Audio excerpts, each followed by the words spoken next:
Bakit niyo sinasabi yan ha? Nakakita na ba kayo ng manananggal? Tahan na, Apo. Pangako, hindi kita papabayaan. Delikado ito. Mukhang sanay na siya sa ginagawa niya.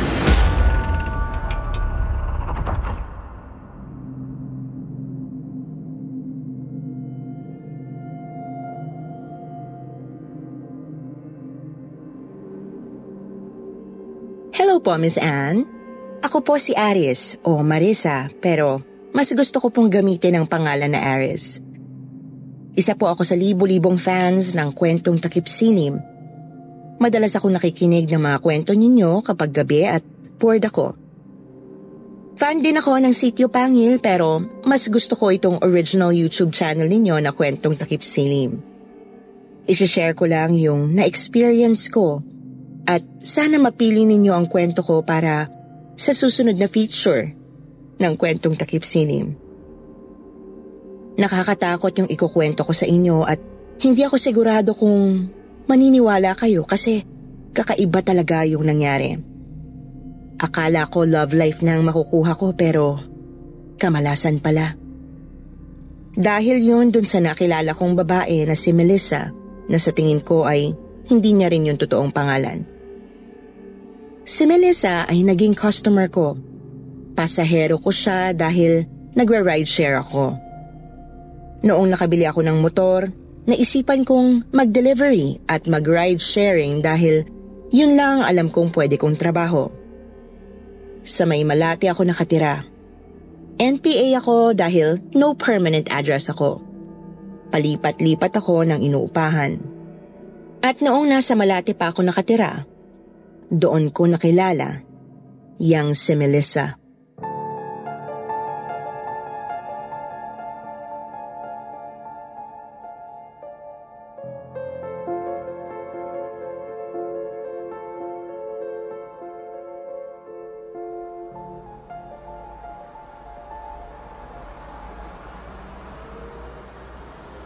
Putragis na buhay to. Aga-aga naagawan na sa booking. Paano ako kikita nito? Psst. O bakit? Nag-aangkas ka ba? Oo, saan punta mo? Sa May Makati lang. Sige, magbubook ka ng trip? Wala akong cellphone eh. Patay tayo dyan, miss. Paano kita masasakay wala kang phone? Kaliwaan. Bayad pagkahatid mo sa akin, ganun lang. May pambayad naman ako eh. Yun, go tayo dyan. Turo mo lang sa akin kung saan tayo sa Makati ah. Oh, helmet mo.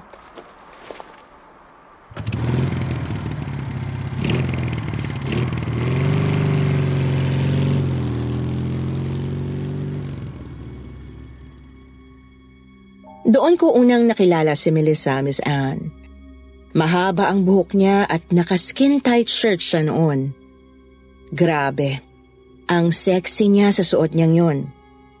Naka-jeans at high heel siya at sobrang ganda ng makeup niya. At yung mga mata niya, Miss Anne, ay shucks talaga. Nakakaakit talaga kapag tinititigan ka niya. Nakatatlong girlfriend na ako at hindi naman sa pagmamayabang artistahin lahat ng nakakarelasyon ko. Pero iba itong si Melissa.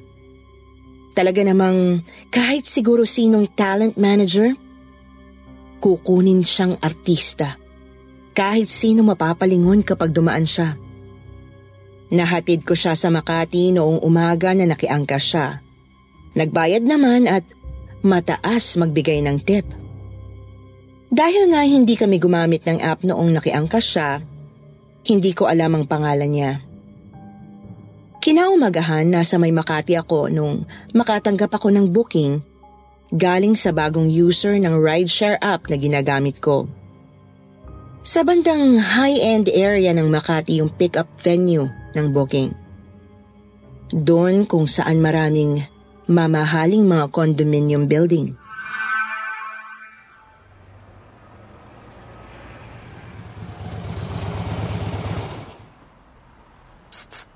Pogi! Ha? Oy! Chamba, ikaw na naman ang sasakyan ko. Oh, ikaw yung kahapon yung nasakay ko sa may amin ah. Oo, ako nga. Ako pala si Melissa. Nice. Oo nga pala. Marisa ang nakalagay sa birth certificate ko pero Aris na lang. Marisa? Akalain mo, halos magkapareho tayo ng pangalan. Isang letter lang pinagkaiba. Oo nga, no? Nax, yan yung bagong model ng iPhone ah. May cellphone ka na? Oo, kakabili ko lang kagabi. Sana all may pang-iPhone. Ito naman, material na bagay lang ang cellphone. iPhone pa rin yan, bira nakaka-afford niyan, no? Teka, kung may pambili ka ng iPhone, bakit di ka na lang mag-taxi? Mas komportable pa biyahe mo. Magta-taxi sana ako eh. Ang traffic. Gustong-gusto ko nang umuwi at matulog. Napuyat ako kagabi eh. Ah, akala ko dyan. Dito ka lang nakatira eh. Hindi no. May binisita lang ako rito. Doon ako nakatira kung saan mo ako nakita kahapon. Nakatira ako doon sa isang apartment ni Madam Queenie. Kilala mo ba yon? Ah, yung matandang dalaga na marunong manghula? Yung puting-puti na buhok? Oo, siya nga. Ba't mo siya kilala? Nangupahan ako sa kanya dati pero umalis din ako. Mahal lang upa sa kanya eh. Doon sa kabilang street na ako nangungupahan, mas mura pa. Ah, ganun ba? Sayang naman. Sana magkapit-bahay tayo. Oo nga eh. O sakay na. O eto helmet mo. Hatid na kita para makatulog ka na.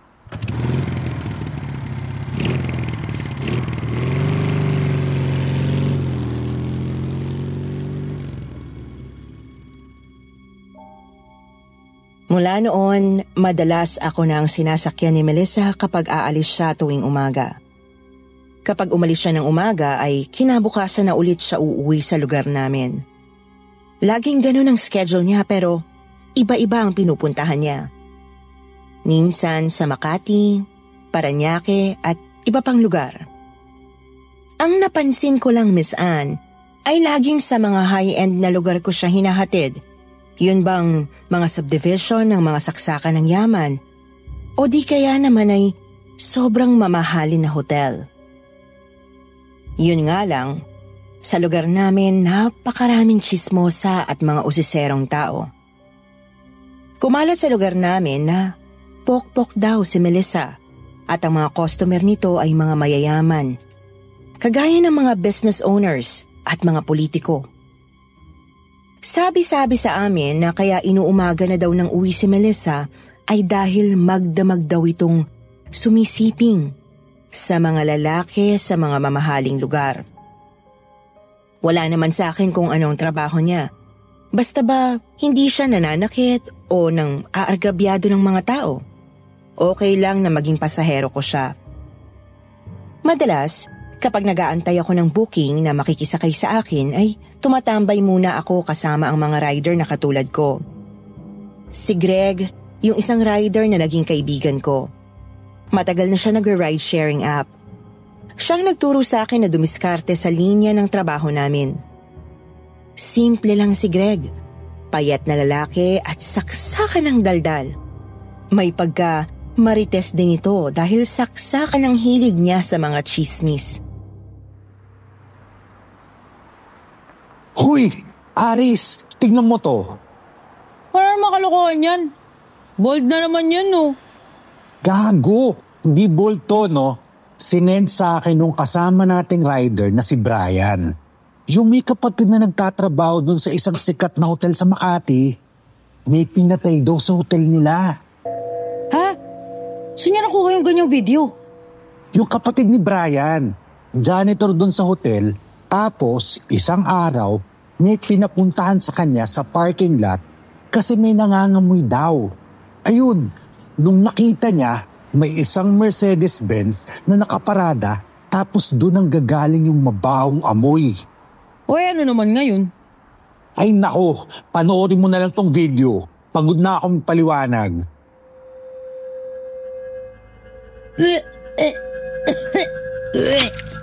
Huy, anak ng pating naman oh. Ba't mo naman sinukahan? Parang tanga nito oh. Mahina ang sikmura ko, Miss Anne. Madali akong mandiri at masuka kapag may nakikita akong nakakadiri.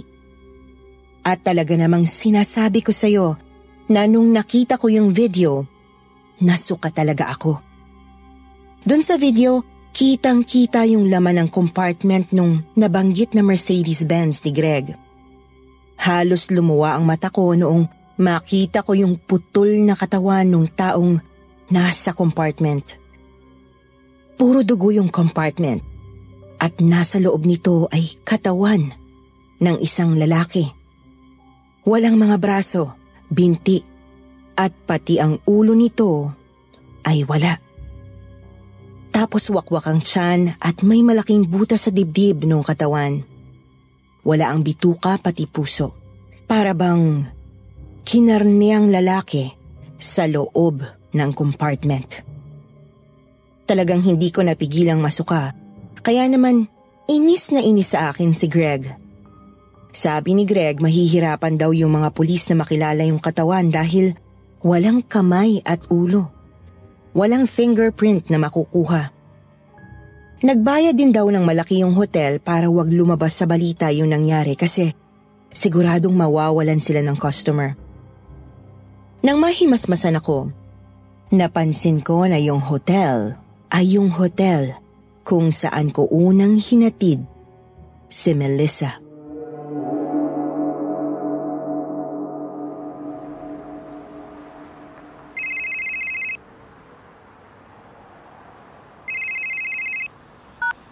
Hello? Melissa? Oh, natanggap mo yung booking request ko? Bilisan mo na ha. Malapit lang ako, Melissa. Mga 3 minutes lang nandyan na ako. Nagpagusulina lang ako. Sige, sa Pasig punta ko ngayon. O sige, punta na ako dyan.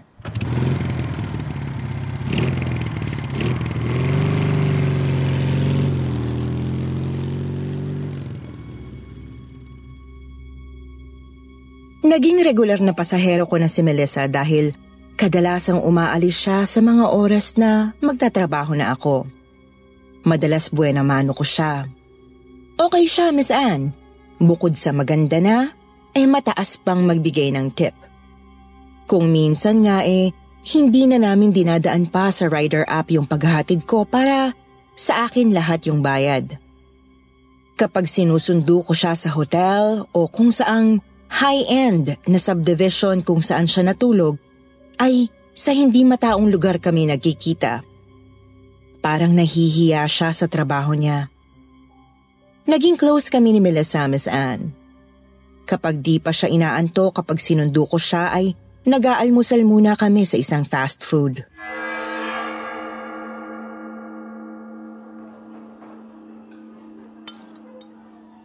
Sigurado ka na kapilang sa'yo? Yan lang breakfast mo?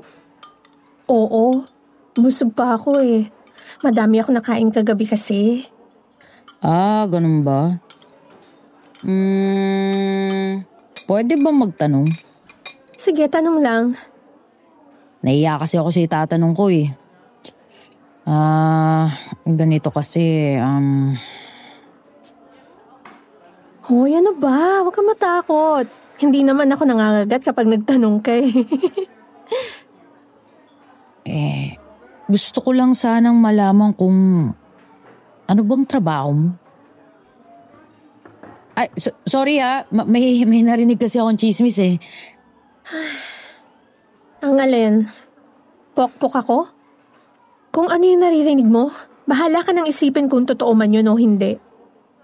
Hindi ka ba natatakot o nasa-stress sa mga naririnig mo sa ibang tao? Aba, bakit naman ako matatakot at masistress sa sasabihin ng mga tao? Hindi ko naman kayang pigilan sila sa gusto nilang pag-usapan. Sabagay, tama ka dyan. Ako naman na magtatanong. Ikaw, hindi ka ba napapagod sa mga sinasabi ng tao sa'yo? Yung kung ano ka, babae ka na nakikipagjowa sa kapwa mo babae. Sanay na ako doon. High school pa lang tomboy na talaga ako. Wala naman talaga akong pakisasabihin ng tao kung ano ko Yung ang tatay ko galit sa akin dahil ganito ko pero wala akong pakialam dun. Oh, yun naman pala Pareho lang tayo. Kaya kung may marinig ka tungkol sa akin, hayaan mo na lang yun. Maraming marites sa mundo at hindi sila mauubos.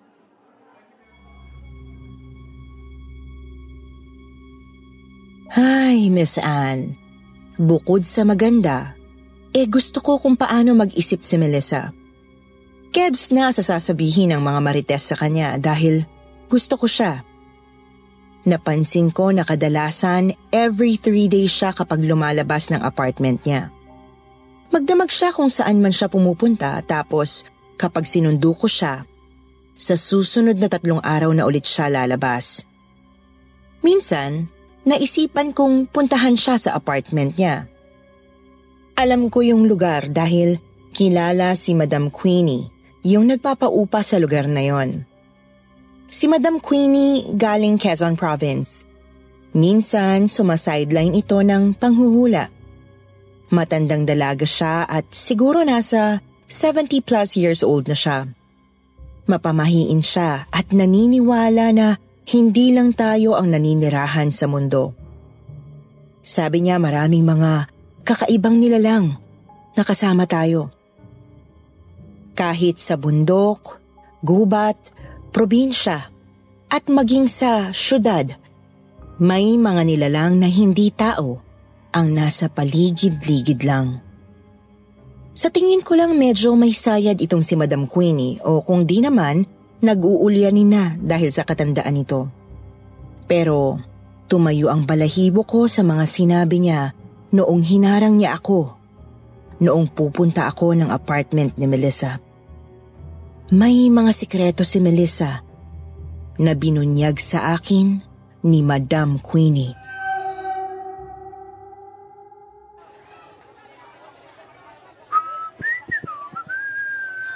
Halika nga rito.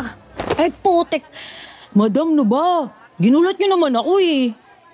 Ikaw alam kong madalas mong sinusundo yung babaeng nakatira sa Unit 11. Yung si Melissa. Binabalaan kita, Marisa. Oo, sinusundo ko talaga siya. Regular na pasahero ko yun eh. Tsaka, Madam Queenie naman eh. Sabi ko sa inyo, Aris, itawag niyo sa akin, wag na Marisa. Ang kulit niyo din naman eh. Che, yun ang pangalan mo at isa pa, ginawa ka ng Diyos na babae kaya dapat babae ka. Madam, tigilan niyo ako. Maganda araw ko, mag-aaway lang tayo pag ganyan kayo ng ganyan. Bahala ka sa buhay mo. Pero ako, nagsasabi sa'yo na layuan mo na yung si Melissa na yan. Masama ang kutob ko sa babaeng yan. Ni hindi ko nga alam kung saan ang galing yan. Ni walang idea kung ano man yan nung pumunta dito at naghahanap ng uupahan. Nakakadudang babaeng yan. Bakit ninyo tinanggap na umupa ako sa inyo kung nagdududa kayo? Siya nga, hindi ko pinayagan mangupahan dito ang babaeng yan. Yung tatanga-tanga kong pamangkin na Jerlyn ang pumayag. Binigyan ba naman ng 5,000 bukod dun sa deposit at advance payment? Kaya pumayag yung hitad kong pamangkin. Yun naman pala eh. Che, tumigil ka. Masama ang kutob ko sa babaeng yan. At nararamdaman kong kamalasan lang ang aabutin mo sa babaeng yan. Ako na mismo nagsasabi sa'yo bilang manghuhula. Malalagay sa panganib ang buhay mo dahil sa kanya.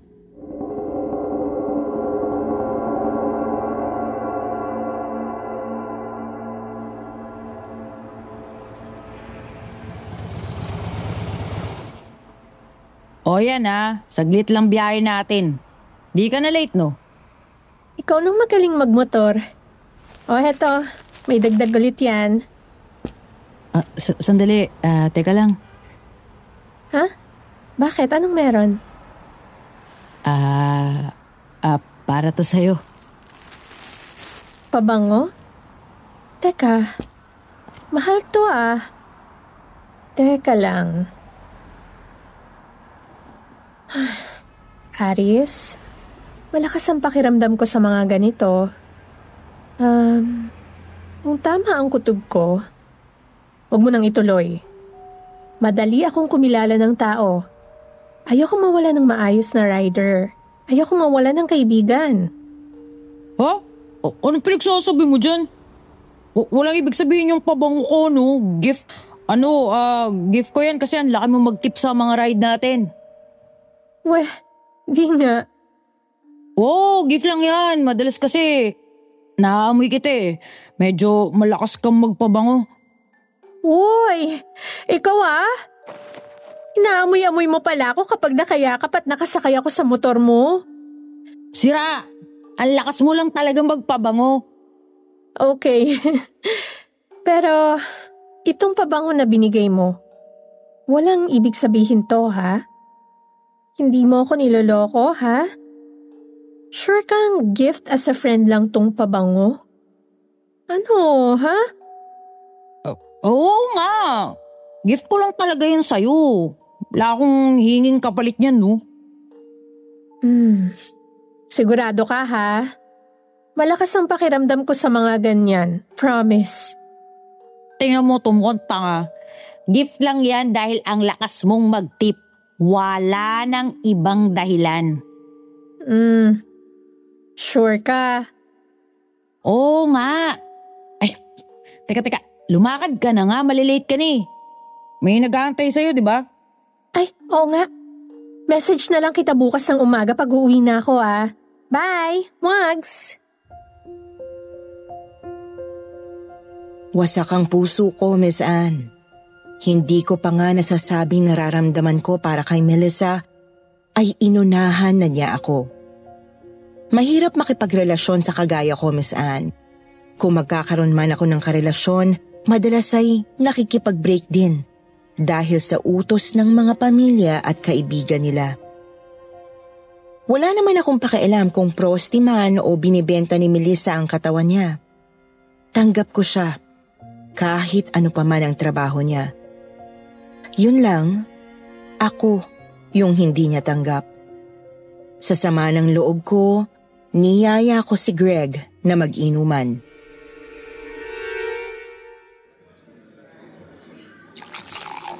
Grabe naman yung Melissa na yan. Ang brutal. Hindi ka man lang pinaabot sa ligawan.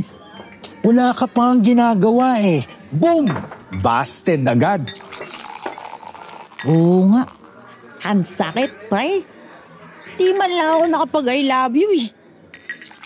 Ba, yung mga babae talaga sakit sa ulo. Ay wait, babae ka rin nga pala.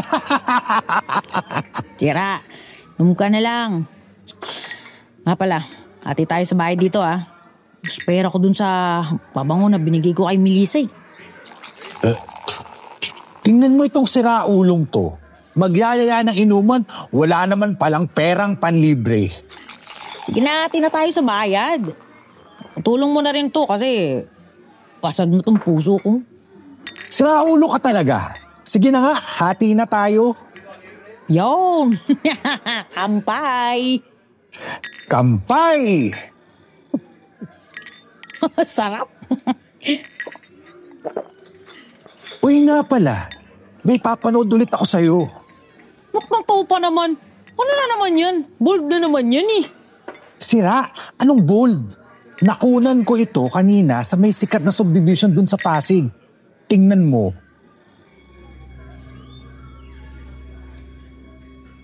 Halos matanggal ang pagkalasing ko, Miss Anne, noong makita ko ang mga picture sa cellphone ni Greg. Nakakatakot ito. Katawan ito ng lalaki na wakwak ang tiyan at butas ang dibdib. Wala na ang puso at bitukan nito. Kagaya noong naunang video na pinakita ni Greg, wala na ring ulo, mga kamay at paa, ang bangkay.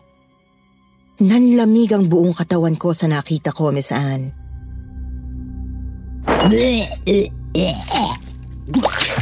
Taragis naman ito. Ba't ka sumuka? Buti na lang malayo at hindi mo nasukaan yung pulutan. Siraulo kasi bakit ba kasi pinapakita mo sa akin yan?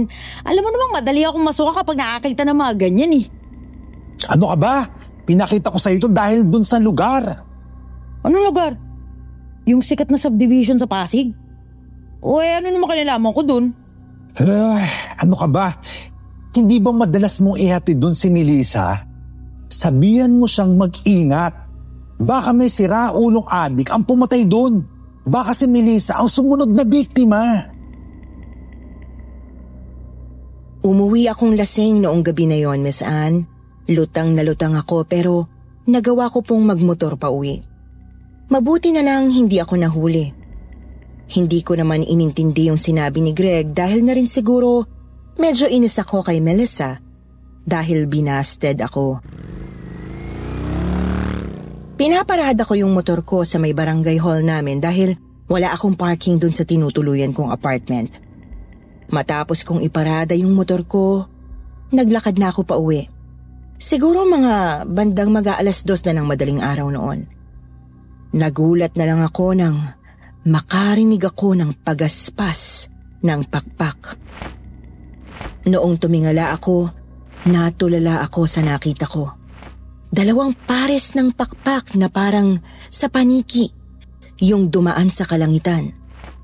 Kitang-kita kong dumaan yon, para siyang higanteng paniki na may mahahabang kamay. Siguro, dala na rin ng alkohol kaya matapang ako nung oras na yon. Akalain ba ninyo na sinundan ko yung lumilipad na yon? Hindi ko alam kung matapang o tanga lang ako sa ginawa ko. Mabagal lang ang lipad nito kaya nagagawa kong sundan yon kahit pasuray-suray akong naglalakad. Di ko napansin na nakarating ako sa mga apartment ni Madam Queenie. Dumapo sa bubungan noong isang apartment yung malaking parang paniking halimaw, Miss Anne. Titig na titig ako sa kung ano man yung lumilipad na yon nang biglang may humila sa akin. Shh! Huwag kang maingay! Baka marinig ka ng manananggal. Manananggal? Shh! Sinabi nang huwag kang maingay eh. Halika, pumasok ka rito sa bahay ko. Ano? Nakita mo na kung anong ibig sabihin? Yung manananggal? Shh! Sinabi nang huwag kang maingay, baka marinig tayo. Ang sabi ko sa'yo, di ba? Huwag na huwag kang makikipagmalapitan sa halimaw na yon. Teka. Naguguluhan ako sa sinasabi niyo. Ano ba ibig sabihin? Anak nang, napakatanga mong bata ka. Nakita mo ba kung anong unit lumapag yung manananggal? Sa Unit 11. Sino pa bang nakatira sa Unit 11? Di yung magaling mong si Melissa. Kinilabutan ako sa sinabi ni Madam Queenie, Miss Anne. Tanggal ang pagkalasing ko sa sinabi niya. Hindi ako makapaniwala na isang manananggal si Melissa. Nakipagtalo pa ako kay Madam Queenie na hindi halimaw ang babaeng nangungupahan sa kanya. Pero isang makapanindig balahibong kwento ang binahagi sa akin ni Madam Queenie. Grabe kayo, madam. Kung pagbintangan yung aswang si Melissa, ganun-ganun na lang? Tumahimik ka. Wala kang nalalaman sa mundo ng kababalagan. Hindi aswang si Melissa. Manananggal siya. Magkaibang uri ng halimaw ang dalawa. At alam na alam kong yung babaeng bagong lipat na yan ay hindi tao. At bakit niyo sinasabi yan, ha? Nakakita na ba kayo ng manananggal? Oo. Dahil ang lolo ko mismo ay naging biktima ng manananggal. Nangyari ang bangungot na dala ng manananggal nung maliit pa ako at nakatira kami ng lolo Pablo ko sa Nueva Ecija. Doon ko nakita ang bangis ng isang manananggal.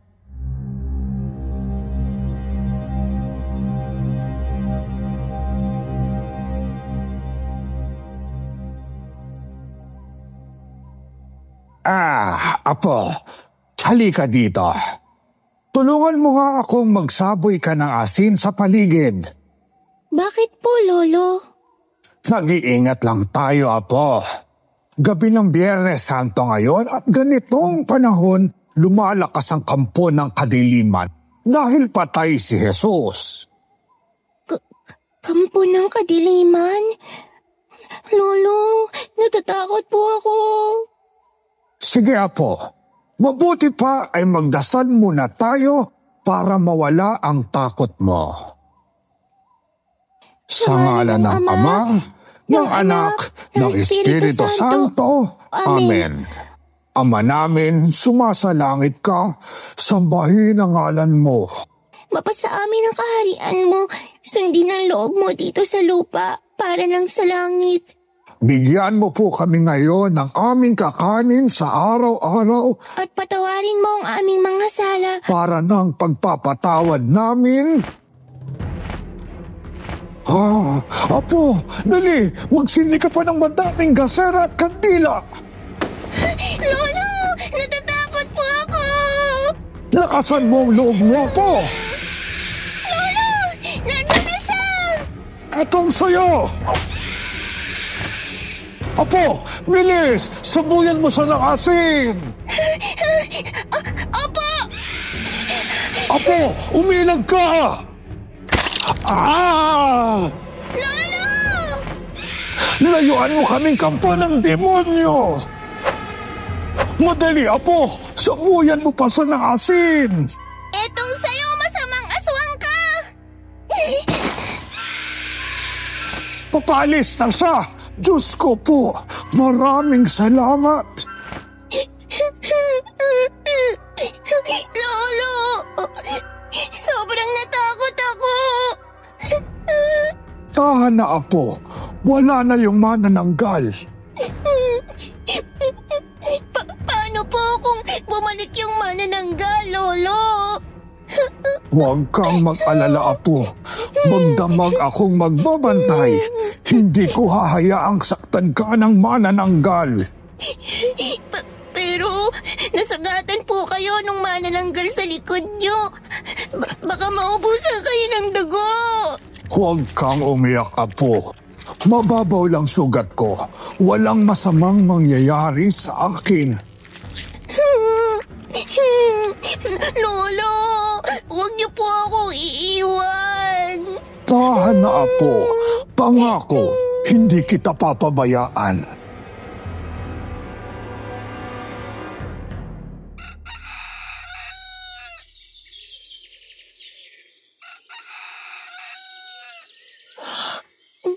Umaga na?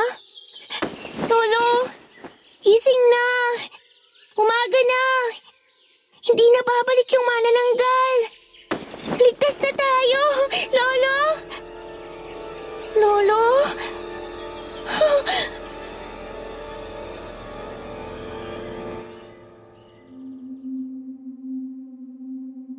Inaumagahan ng Sabado de Gloria. Nagising ako na malamig na ang katawan ng lolo ko. Patay na si Lola Pablo. Naubusan nito ng dugo nung gabing yon. Pinatay ng manananggal ang lolo ko. Ano pang nangyari? Mabuti na lang dumating na ang lola ko. Matapos naming ipaglibing ang bangkay ng lolo ko, ay lumipat kami ng bahay sa bayan ng lola ko. Iniwan na namin ang bahay ng lolo ko sa gitna ng gubat. Napakasakit nung nangyari sa akin. Kinalulungkot ko yung nangyari sa lolo nyo, Madam Queenie. Kaya kung ako sa'yo, layuan mo na yang si Melissa. Isa siyang manananggal. Hindi pwede yung sinasabi ninyo. Wala tayong ebidensya na manananggal nga si Melissa. Gusto mo ng patunay? Puntahan mo ko rito kapag naihatid mo na si Melissa sa susunod na mga araw. Hindi ko alam kung paano papatunayan ni Madam Queenie na isang ang manananggal si Melissa. Pero dahil na rin gusto kong malaman ang katotohanan, pumayag ako sa gusto niya.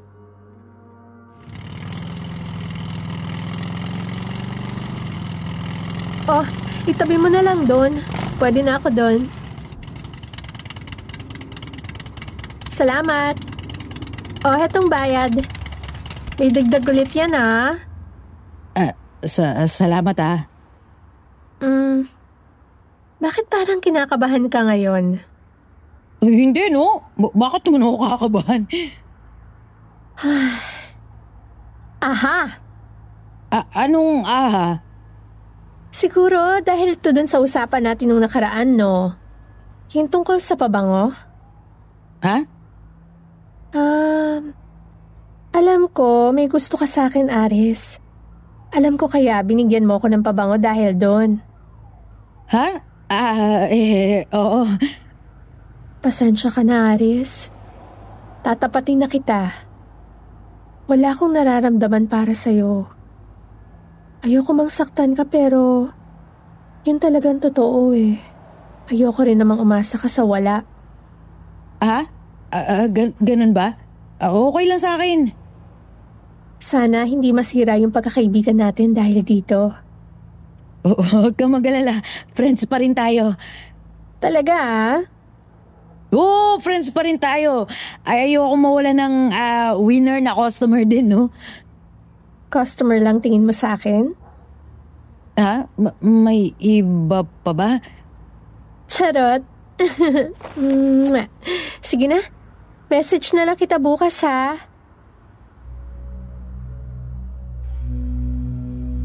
Kabadong-kabado ako nung kausap ko si Melissa noon, Miss Anne. Takot na takot akong mabisto ni Melissa na may plano kami ni Madam Queenie. Hindi ko tinanggal ang tingin kay Melissa hanggat hindi pa ito nakakapasok doon sa mamahaling hotel sa may Parañaque. Noong nasiguro ko na hindi na siya lalabas, saka ako umalis. Mabilis ang takbo ng motor ko, Miss Anne, dahil siguro hindi ako mapakali sa kung anumang plano ni Madam Queenie. Noong dumating ako sa bahay ni Madam Queenie, ay dumiretso na kami sa Unit 11. Dala-dala ni Madam Queenie ang master key ng mga apartment niya.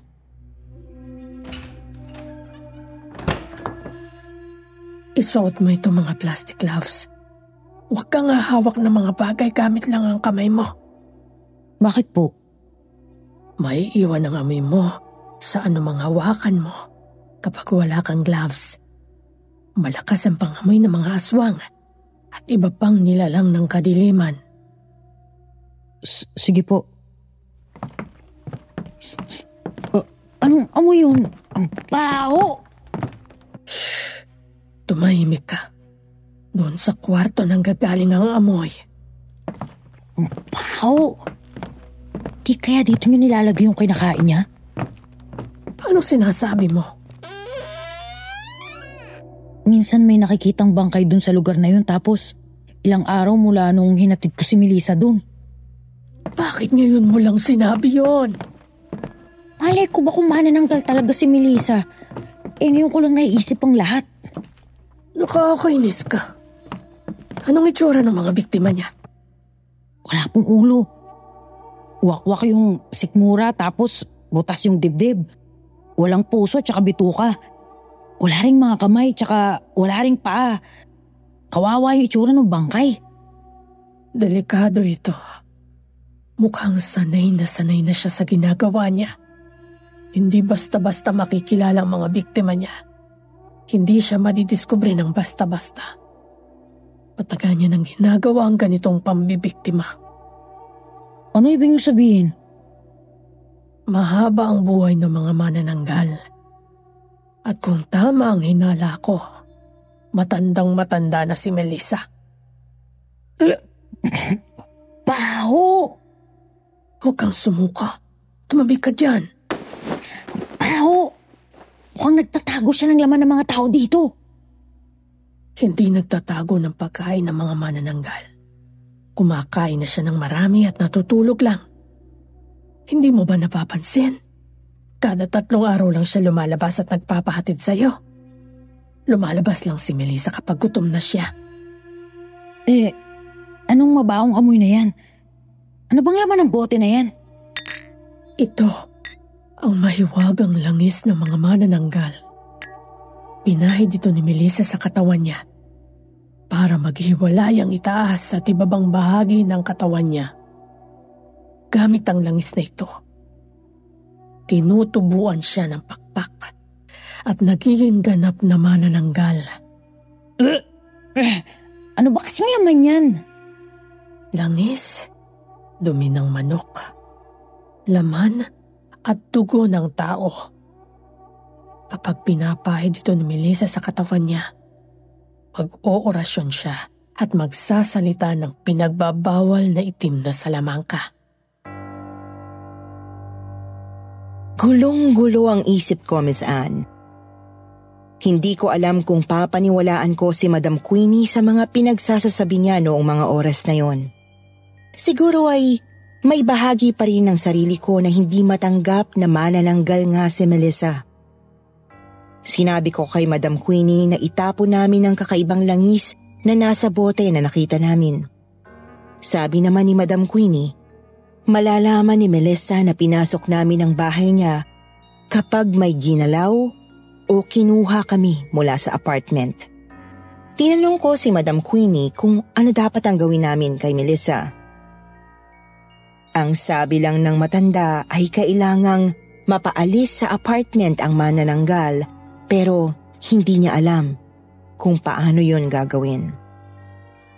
Inamin ni Madam Queenie na may trauma pa rin siyang humarap sa manananggal matapos yung nangyari sa lolo niya. Noong kinabukasan na nag-message si Melissa para sunduin ko siya, nagdahilan na lang akong sira yung motor kaya hindi ko siya masusundo. Nagsimula na akong matakot sa kanya, Miss Anne. Patawarin niyo ako, Miss Anne, sa susunod kong ikukwento. Siguro iisipin niyo na tanga ako at hindi nag-iisip dahil sa ginawa kong ito. Matapos ang ilang mga araw ay pumayag akong ihatid ulit si Melissa sa lugar na pupuntahan niya.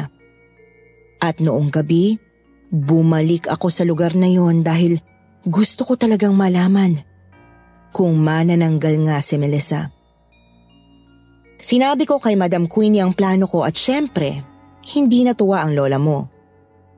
Pero alam niya sigurong desidido ako na alamin ang katotohanan at makita mismo si Melissa na isang ganap na manananggal. Pinigyan ako ni Madam Queenie ng maliit na bote na may lamang langis. May kahalong kung ano-ano pang dahon at kakaibang butil, yung langis sa loob ng bote.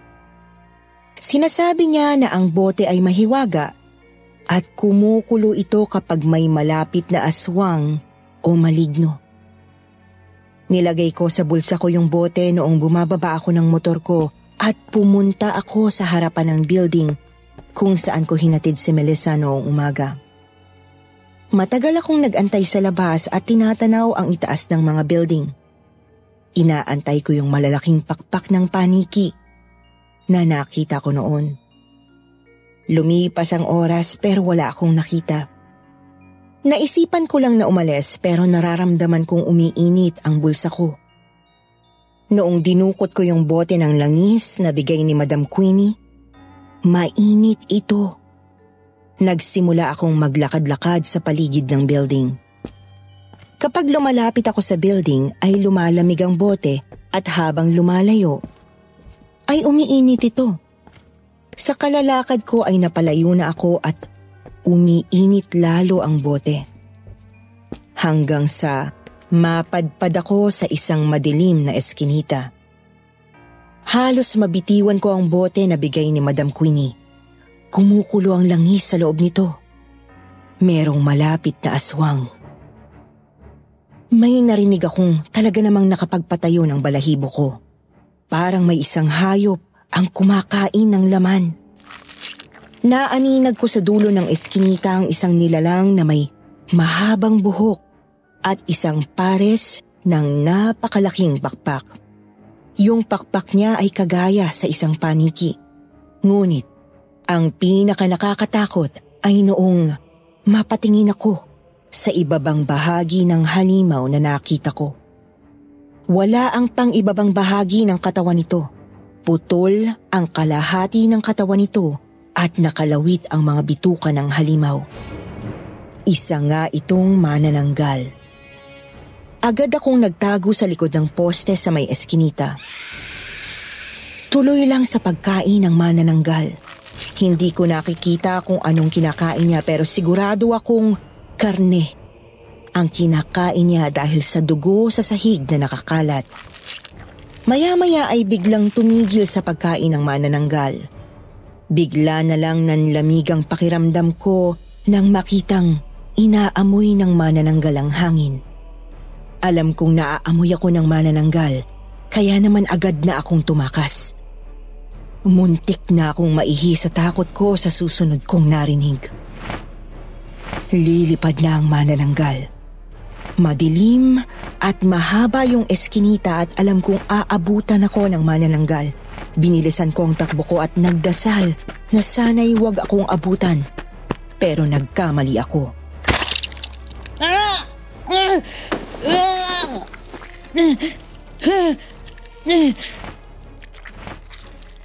Noong hinawakan ko yung balikat ko, nakita kong duguan ito. Nadaplisan ako ng matalim na kuko noong manananggal. Kailangan makatakas ako. Matapos akong atakihin ng manananggal ay binilisan ko ang takbo, Miss Anne, pero nadapa ako. Tumama ang noo ko sa aspalto. Aray! Ramdam ko na may sugat ako sa ulo dahil may tumutulong dugo sa noo ko. Medyo nahihilo na ako sa pagkakatama ng ulo ko sa sahig, Miss Anne. Sa sobrang takot ay hindi ko na magalaw ang mga nangangatog kong tuhod. Na-paralyze ako sa sobrang takot at iniisip kong katapusan ko na. Madilim sa eskinita at halos wala akong makita. Pero alam kong nasa harapan ko lang ang manananggal dahil dinig na dinig ko ang kanyang paghinga.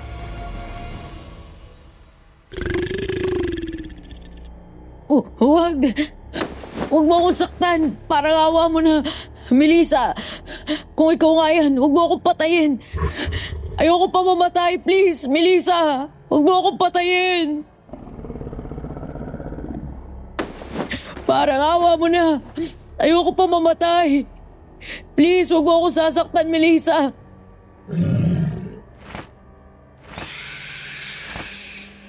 Ha?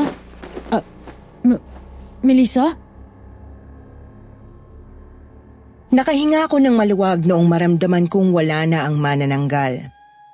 Alam kong si Melissa nga ang manananggal dahil nakinig ito sa pagmamakaawa ko. Ilang minutong hindi ako nakakilos gawa ng takot, Miss Anne. Noong nakatayo na ako, ay paika-ika akong naglakad. Bumili ako ng bandage at alcohol sa drugstore at nilinis ko ang sugat ko saka ko umuwi. Agad ako nakatulog sa kwarto ko nung makarating ako sa bahay. Ilang araw akong hindi nakapagmotor dahil na-trauma ako sa nangyari sa akin. Pero hindi pwedeng gano'n na lang dahil kailangan kong kumita. Nagmotor ako uli pero hindi na ako nakatanggap ng text message kay Melissa. Isang araw, naglakas loob akong harapin siya.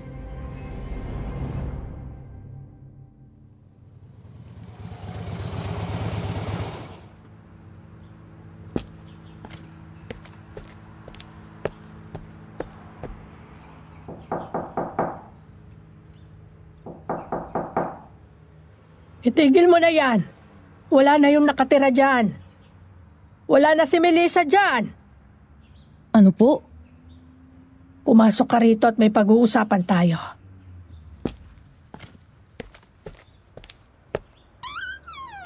Anong ibig niyong sabihin na wala na si Melissa?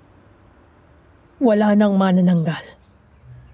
Umalis na lang siya dyan nang hindi man lang nagpapaalam. Nung araw na pumunta ako para kunin ang bayad sa upa, ay napansin kong bukas ang pinto. Wala na lahat ng gamit niya. Kailan pa siya umalis? Siguro, mga 4 na araw na. Puwisit na manananggal yun. Hindi man lang nagbayad ng upa bago umalis. Ay, ano na kayo nangyari sa kanya? Huwag mo nang isipin kung anong nangyari sa kanya. Ang mga manananggal ay mahaba ang buhay. Malamang, naghahanap na yun ng bagong lugar kung saan siya pwede mambiktima. Ngayon, ang mahalagang tanong ay kung ano ang nangyari sa'yo. 1 linggo kitang hindi nakita. Nakita ko po yung manananggal. Alam kong si Melissa yun kahit madilim. Nasugatan niya ako sa balikat at saka naabutan niya ako pero... Pero nakatakas ka, ganun ba? Hindi po. Hinayaan niya ako mabuhay. Umalis na lang siya nung sinabi kong pangalan niya. Ano? Iniwang ka lang niya kahit sinabi mong alam mong manananggal siya? Ganun na nga po. Basta na lang siya lumipad nung nagmakaawa ako. Kakaiba ito. Ano ang naramdaman niya? Kaya kanya hindi kinain. Hindi ko alam kung maaawa ba siya o may nararamdaman siya para sa'yo. Kaya buhay ka ngayon. Pero isa lang ang alam ko. Maswerte ka. Maswerte ka dahil hindi lahat ay nakakaligtas sa mga aswang at iba pang halimaw sa mundo natin. Ay, oo nga pala. Isusoli ko tong binigay ninyo mahiwagang langis. Effective po. Kumulo nga po yung langis nung malapit na ako kay Melissa. Sa'yo na yan. Salamat, Madam Queenie. Basta mag-iingat ka palagi, Aris.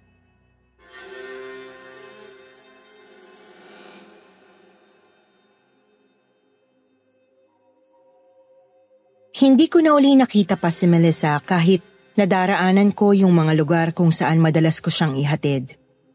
Sinubukan ko ring tawagan yung cellphone niya pero hindi na gumagana yung number ng SIM card. Malabo na rin naman siyang bumalik kay Madam Queenie at malamang ay nasa malayong lugar na siya nakatira. Lagi kong daladala yung bote na may mahiwagang langis na bigay ni Madam Queenie. Minsan kapag gabi ay umiinit ito. Minsan din kumukulo ng kaunti. Hindi ko alam kung si Melissa yung nasa paligid lang o ibang aswang. Okay na rin na nangyari sa akin yung kay Melissa. At least, buhay ako at may natutunan sa mundo ng kababalaghan. Lumipat na rin ako ng bahay. Nasa Novaliches na ako nakatira ngayon. Ganun pa rin ang trabaho. Nagmomotor pa rin ako. Pakiramdam ko hindi totoong pangalan ni Melissa yung binigay niya at marami pa siyang pangalan na ginagamit pero kung maririnig niya ito, siguradong maaalala niya yung tomboy na rider na naging kaibigan niya.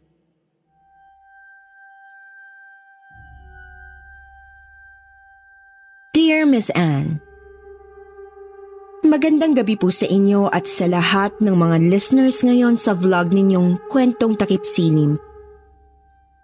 Lalong-lalo na sa mga katulad ko pong bagong subscriber ng YouTube channel ninyo. Ako po si Roland. Ang story na ibabahagi ko sa inyong lahat ngayon ay may maselan na tema. Pinangungunahan ko na po kayong lahat. Isa po akong introvert na suicidal na tao. Ang sabi ng iba, may mental health problem ako.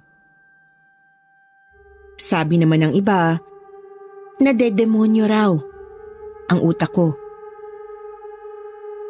Pero sabi ng Papa Ping ko, mahina raw akong lalaki, kaya wala akong alam gawin sa buhay kundi ang takasan ang problema ko. Bata pa lang po kasi ako, bullied na ako ng mga kaklase at kalaro ko.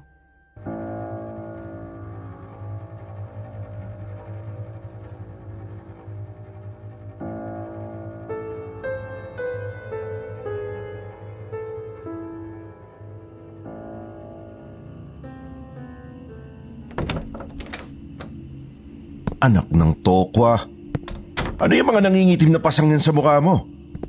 Black eye ba yung nasa kanang mata mo, ha? Sinuntok nila ako. Pa. Sinuntok? Nino? Ng mga kaklase ko. Binugbog nila ako. Pero Papa, wala naman akong ginagawa sa kanila eh. Ayun na nga eh. Bakit wala kang ginawa? Dapat kumuha ka ng matulis na bagay tapos sinaksak mo sa mata yung gumulpi sa'yo. Pero Papa… Yung mga hayop na bully na yan, dapat dyan sa mga yan, binabalatan ng buhay. Kapag nakita ko yung mga kaklase mo, ako papatay sa mga animal na yan. Lelembot-lembot ka kasi. Ang banu-banu mo sa suntukan. Ang pait-pait mo na nga, labo-labo pa ng mata mo. Kaya ka pinagtitripan ng mga bullies na yan eh. Kaya sa susunod na umuwi ka pang bugbog sarado, Ako mismo papatay sa'yo, Roland. Naintindihan mo?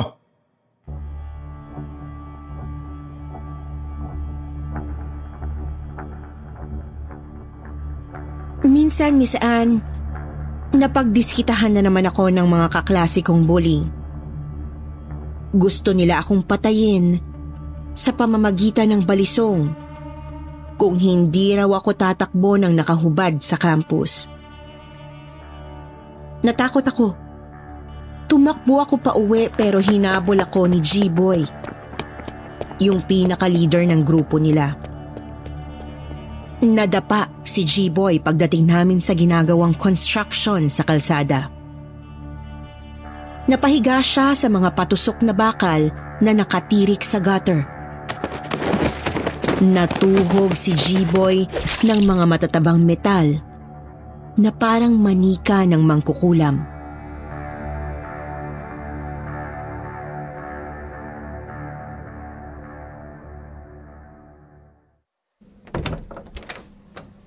Bakit ka nanginginig sa takot? Hindi mo pinatay yung hayop na G-Boy na yon. Siya ang may kasalanan kung ba't siya natuhog ng mga bakal. Pero Papa, gusto ko kausapin ng parents ni G-Boy. Ipapakulong daw nila ako. Tanga pa sila. Ako kakausap. Ako ang harap sa kanila. Oh, saan ka pupunta? Alas 8 na ng umaga. Late ka na sa school mo. Ayoko na mag-aral. Ayoko na lumabas ng bahay. Ayoko na po.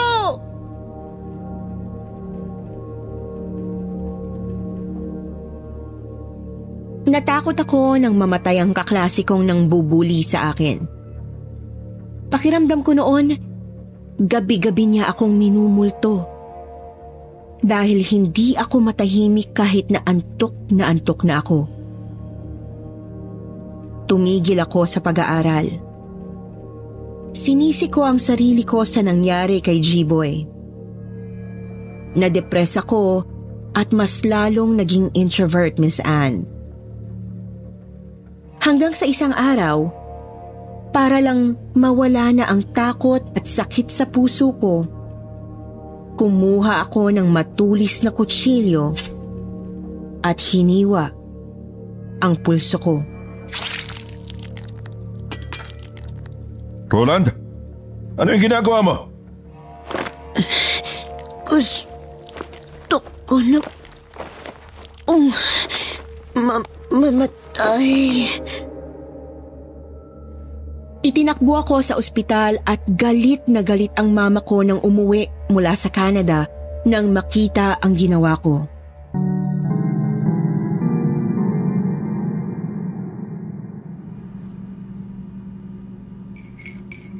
Roland, mag-homeschooling ka na lang.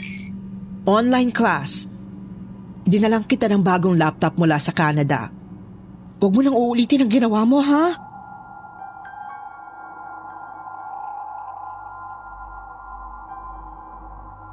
Mabilis na lumipas ang panahon kahit nakakulong lang ako sa bahay namin habang nag-homeschooling. Nagbinata akong puro computer at laptop ang kasama ko. Hanggang sa madiscover ko ang isang app kung saan pwede kang makipag-chat sa mga taong gusto mo lang makausap.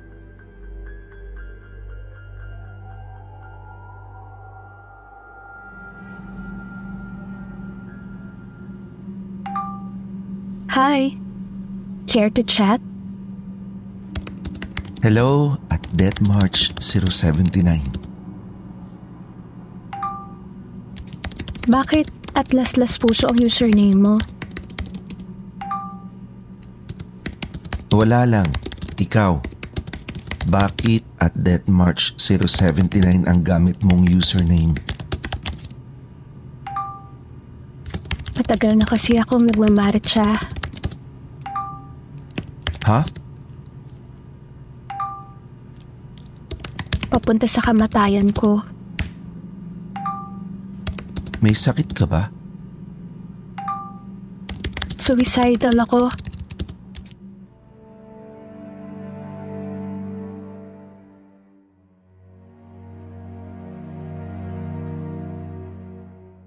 Hindi ako agad nakasagot sa chat. Natigilan ako. Pakiramdam ko noon, nakatagpo na ako ng kakampi ko. Pareho pala tayo. Talaga?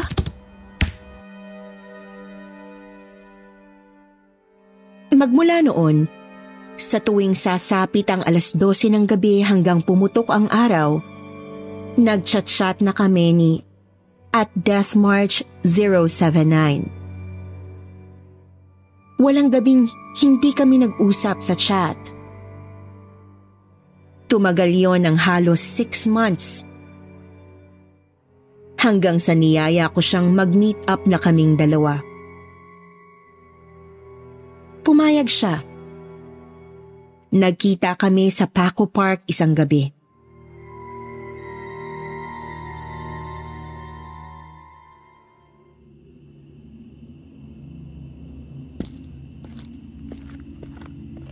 At Death March 079?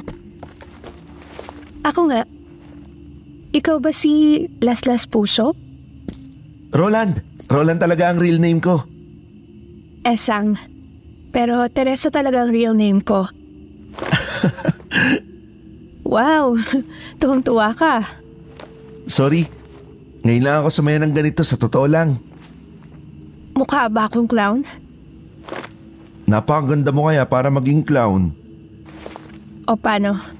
Dito na ba tayo tatambay sa Paco Park? O gusto mong pasukin natin yung sementeryo sa loob? Mahilig ka ba sa kape? Ninunguya ko ang coffee beans ng Batangas. Alam mo ba yon? Kaya ka siguro may insomnia. Siguro. Tara, hanap tayo ng cafe malapit sa Manila Bay.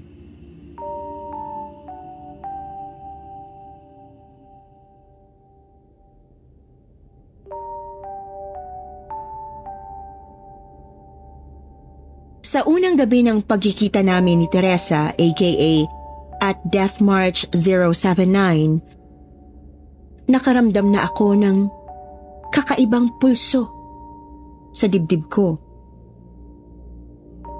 Kumabog ang dibdib ko nang titigan niya ako sa mga mata habang nakikipagkwentuhan sa akin. Napakaganda niya, Miss Anne.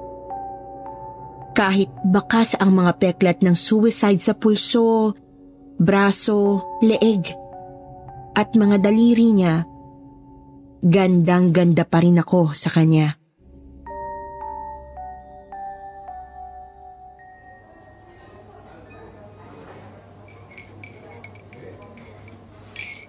Bakit? Titig na titig ka sa akin. Ngayon lang kasi ako... Dahil ba sa kape yan? Dahil sa ganda mo. Sa dami ng peklat at sugat ko sa katawan? Kahit na puro sugat ka pa, maganda ka para sa akin. Pero sana huwag ka na magkasugat ulit. Depende kay Louie. Sino si Louie? Hindi ka naman maniniwala kapag kwento ko sa'yo sino talaga si Louie eh.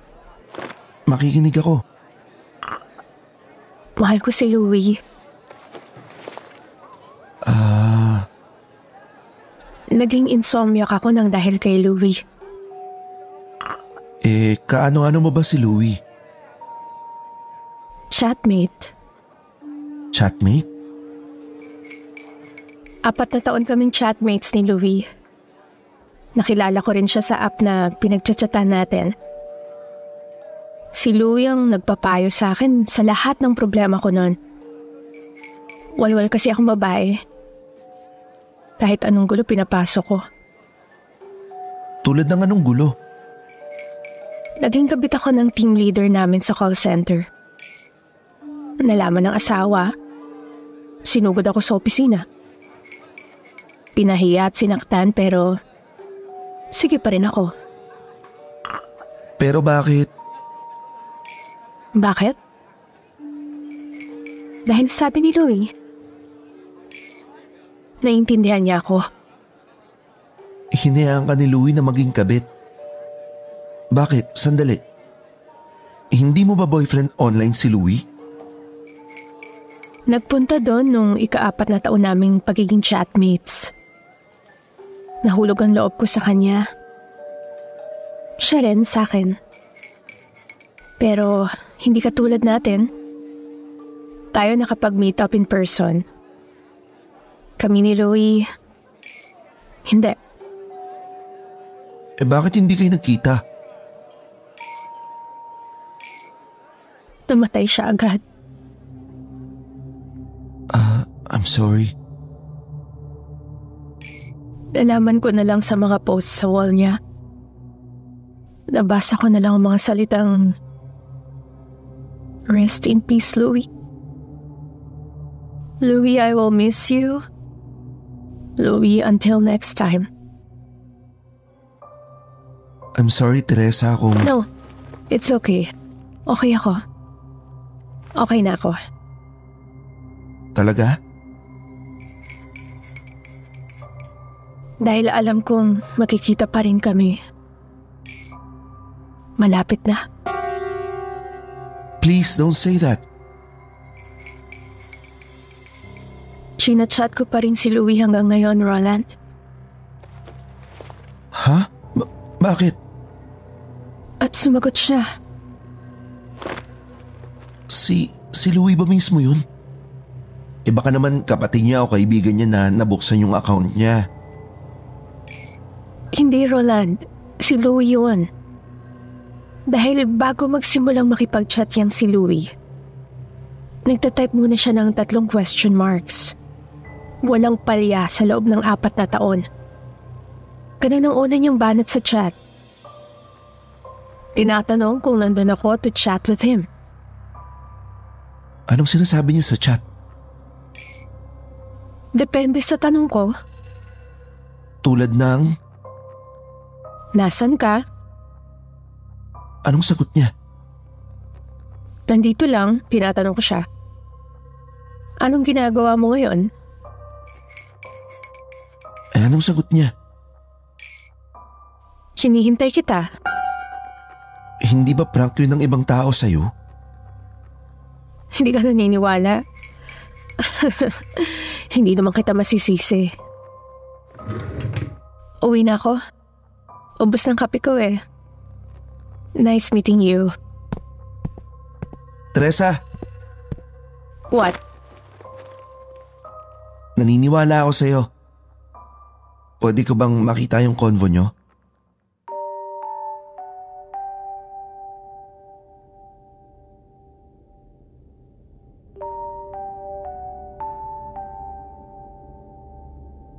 Lalo kaming naging close ni Teresa simula nang paniwalaan ko yung pakikipag-chat niya kay Louie na matagal nang patay. Inimbitahan niya akong pumunta sa bahay nila isang gabi, Miss Anne. Nakakakilabot ang usapan nila sa chat. 3 araw lang halos ang chat nila according sa dates na nabasa ko, pero puno ng instructions.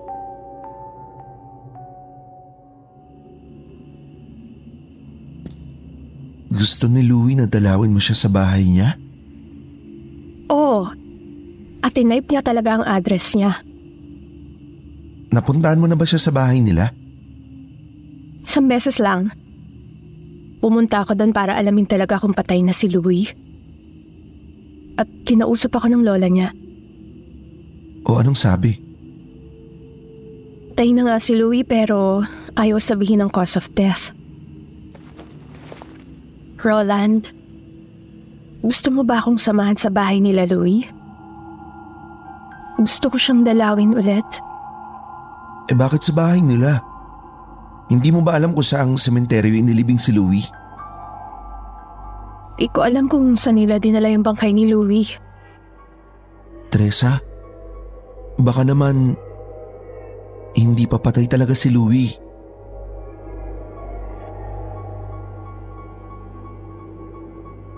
Dahil sa tanong kong yon, niyaya ako ni Teresa na makipag-chat kami kay Louie sa app. Naghintay kami ng 12:00 ng gabi. Binuksan ni Teresa ang chat box bago nagsalita. Louie, si Teresa to. Kasama ko ngayon si... Teka, bakit mo tinatawag ang patay? Ano to? Spirit of the glass? Ha? Nag-brown out? Shit! Bakit ngayon pa? Wala pa namang load yung cellphone ko. Wala akong data. Ako meron. Ayoko. Bakit tayo mong gamitin tong phone ko? Ayokong gumamit ng ibang gadget kapag kachat ko si Louie.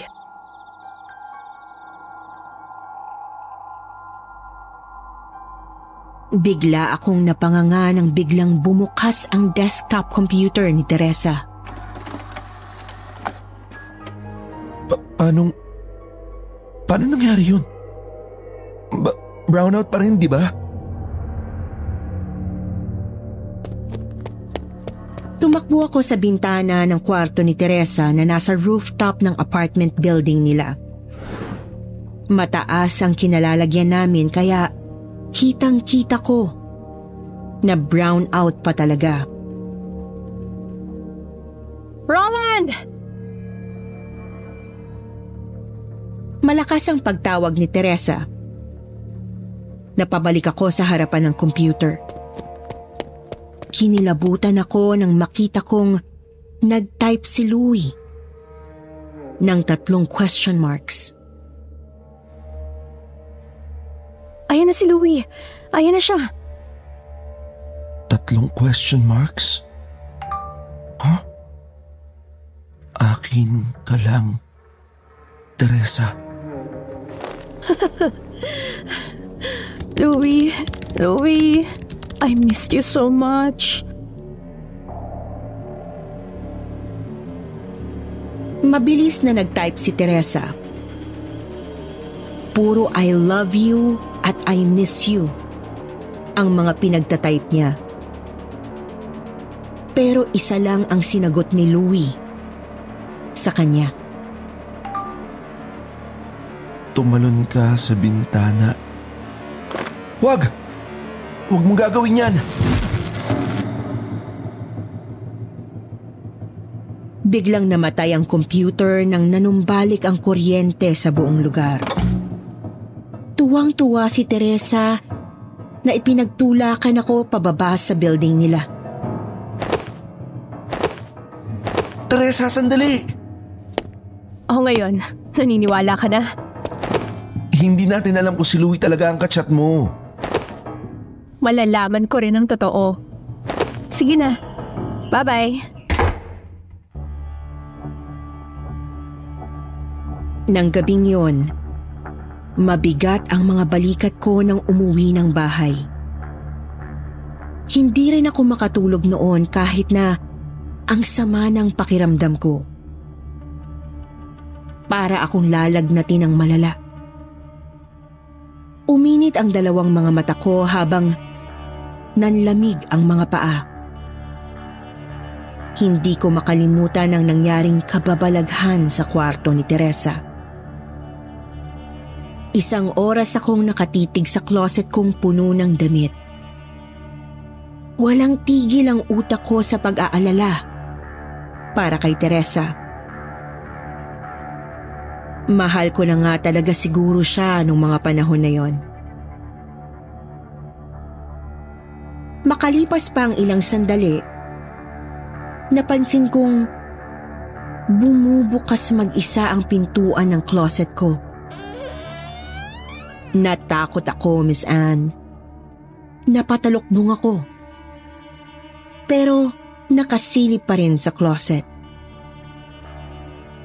Nang hilakbot ako nang may isang malaking lalaking napakaitim ang may dalang balisong sa kanang kamay na unti-unting lumalabas sa closet ko. Papalapit ng papalapit sa akin ang lalaki. Parang gusto akong saksakin, patayin. Wag! Ano yun? Roland! Roland! Tulong! Ma! Pa!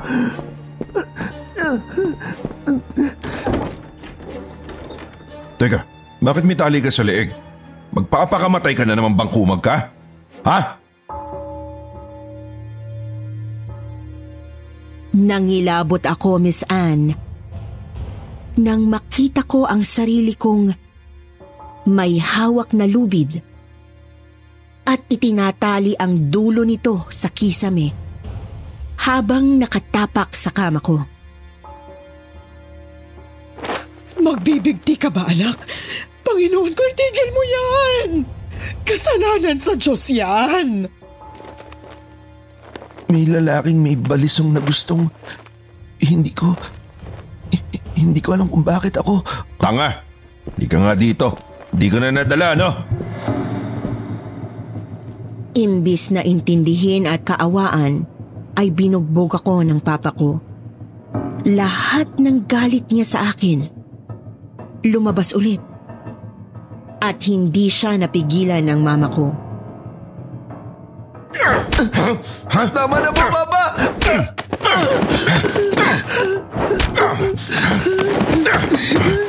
Bing! Tama na! Tama na! Tumabi ka dyan, Lynn. Baka ikaw masapa ko. Ikaw na lalaki ka. Kailan ka magtatanda, ha? Hindi ko na ulitin pa. Promise po. Gustong-gusto mo na magpakamatay? Ako na ang papatay sa'yo, ha? Halika dito. Bing! Tama na! Huwag mo nang saktan ang anak mo! Ha?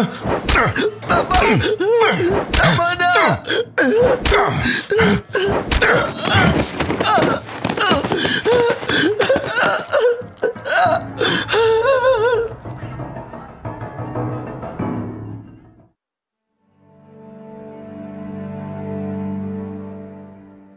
At iniwan ako ng parents kong duguan sa bugbog ng Papa Ping ko. Nakatulala lang akong nakasiksik sa isang sulok hanggang sa mag-umaga. Nawalan na ako ng lakas, Miss Anne. Hanggang sa may na-receive akong message sa chat. Si Teresa.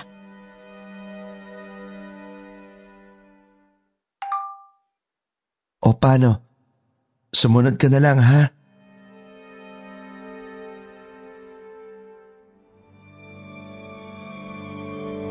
Kinilabutan ako bigla, Miss Anne.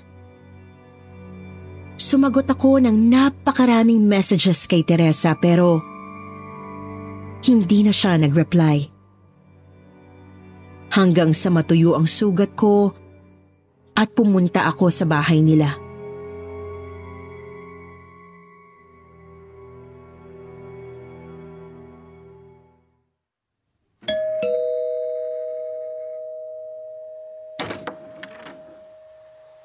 Good morning po, tita. Nandiyan po ba si Teresa? Ha?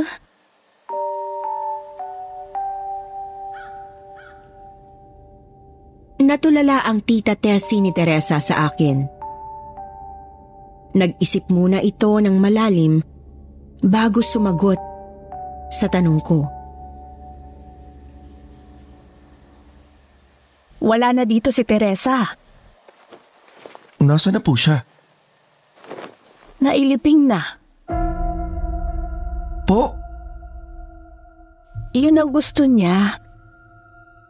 Pag namatay daw siya, ilibing siya agad. Wala rin namang nakipaglamay. Wala kasing kaibigan ng pamangkin kong si Teresa.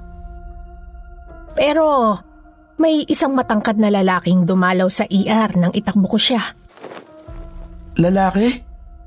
Oo. Nakakatakot ang dating. May balisong pa sa tagiliran. Parang Luis? Lu ang pangalan yata.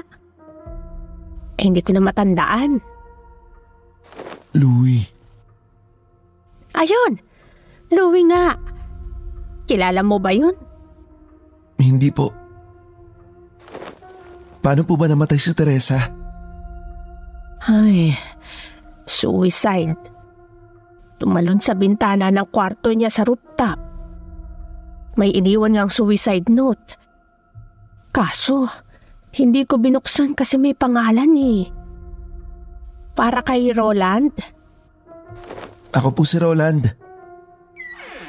Halika, pasok ka. Ibibigay ko sa'yo.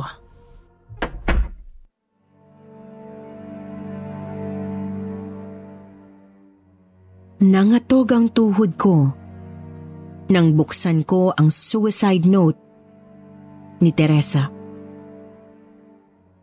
Binasa ko ito ng malakas sa harapan ng tita niya.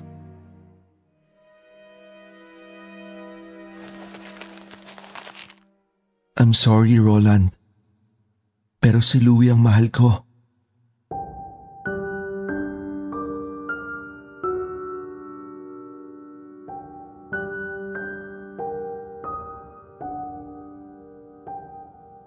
Nagdilim muli ang mundo ko nang ipabasa sa akin ng tita ni Teresa ang suicide note na sinulat niya.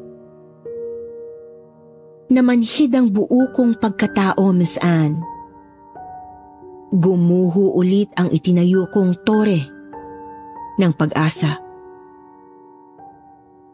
Yung babaeng pinakamamahal ko na inakala kong makakatuluyan ko na at makakasama hanggang dulo, ay bigla na lang inagaw sa akin ng malupit na tadhana.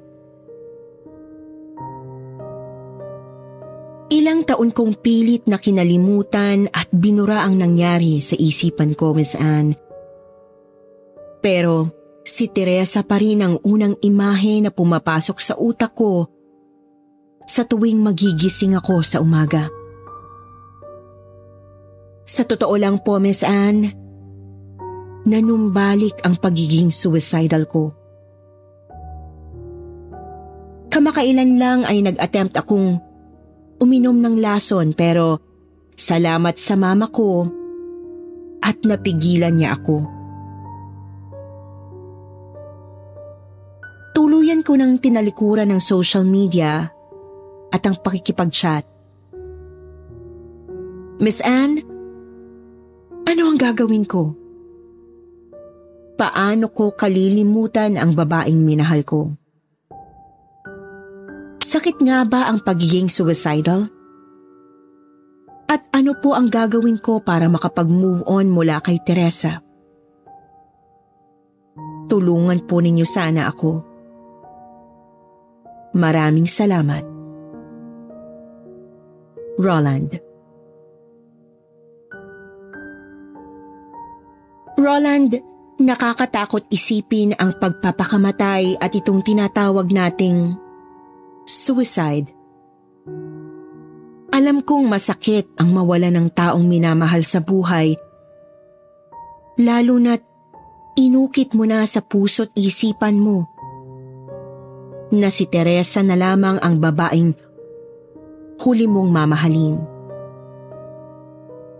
Pero ang pagpapatiwakal ay hindi kailanman magiging mas mahusay na solusyon sa paglimot. Ang sakta ng ating sarili ay hindi nararapat at maaaring ituring na sakit para sa siyensya. Sabi nga nila, ang suicide ay seryosong mental health problem. Isipin mo palagi, Roland, na nandyan ang Panginoong Diyos na nagbigay ng buhay mo. Siya lamang din ang maaaring bumawi sa buhay na meron ka sa ngayon. Dahil ang totoo, hindi sa atin ang buhay natin. Ito ay hiram lamang mula sa ating Ama sa langit. Huwag kang malungkot. Get out of your dark shell and face the world with a stronger heart. Hindi ka nag-iisa, Roland. Maraming tulad mo ang dumaranas ng paghihirap sa kanilang mental health. Maraming tao ang nag-iisip tungkol sa pagpapakamatay. Hindi ito nangangahulugan na ikaw ay nababaliw. Ang pag-iisip tungkol sa pagpapakamatay ay kadalasang senyales na gusto mo lang tumakas. May mga paraan para gumaan ang pakiramdam. Tandaan, hindi ka nag-iisa. Maaari kang magsimula sa pakikipag-usap sa ibang tao. Maaari kang makipag-usap sa isang miyembro ng pamilya o kaibigan na pinagkakatiwalaan mo. At mula sa pakikisalamuha muli sa mga tamang tao, sigurado akong makakapag-move on ka ng mabilis. Huwag mong itulak ang sarili mo na mag-move on. Yes, it is true. Time can mend your broken heart, but it is your determination to carry on that will bring you out from that darkness. May kasabihan nga tayo, Roland. Yesterday is not ours to recover, but tomorrow is ours to win or lose. Laban lang at ituloy ang buhay. The Lord is close to the brokenhearted. He rescues those whose spirits are crushed. Muli, ito po ang inyong lingkod, si Miss Anne. Magandang gabi sa inyong lahat.